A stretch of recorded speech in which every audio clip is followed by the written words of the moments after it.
Boston's most accurate forecast.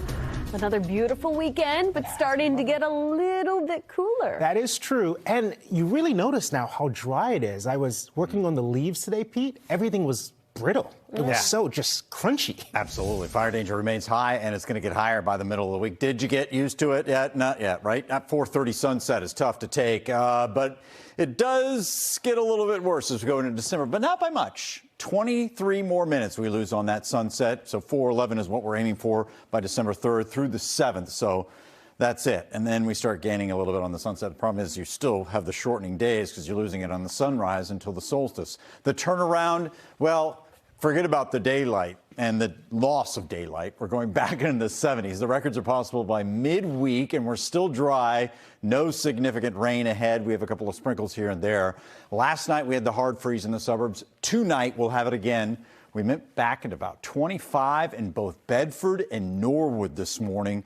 Tomorrow, similar temperatures. Boston even closing in on our first frost. We'll get really close to freezing. I don't know that we'll make it tonight. We'll be close, though. 32 in Worcester. The warmth is already apparent through St. Louis and Little Rock. This is not 80-degree temperature warmth, but certainly going to get into the mid-70s by the middle of the week. We have a few clouds tomorrow. Let's not be deceived. We still have to go through a lot of clouds. And wouldn't it be nice to see all this rain? I mean, there's a big slug of it going through places like Wisconsin and back over towards Detroit.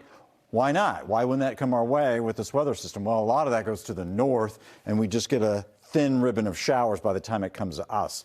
Heavy cloud cover tomorrow. It feels like November all day long. There's no getting around it. It's raw, it's chilly, and the fact that we start off cold and finish pretty chilly as well, with a high temperature only about 53 degrees. Turn the page to Tuesday, right? Election day. This will get you to the polls, right? 72 degrees. Who wants to stand in line in that? I would. And it looks like that wind's out of the southwest, so it'll be a breezy day. We go to Wednesday, and we're knocking on the door of mid-70s with a quick sprinkle moving through. This is with cloud cover, and the record in jeopardy is 76, set way back 2 years ago.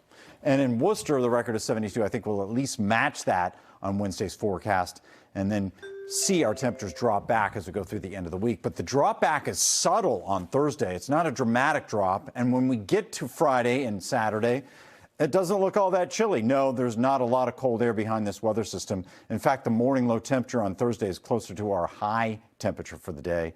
And then by the weekend, it looks dry. There is some hope that we start loosening the pattern long range. This is big.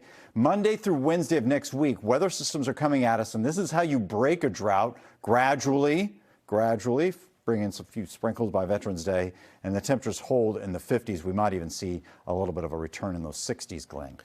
All right, Pete, thank you. If you haven't already, now is a good time to download the redesigned NBC 10 Boston app. There you'll be able to check the First Alert forecast right from your phone and get alerts when the weather changes in your area.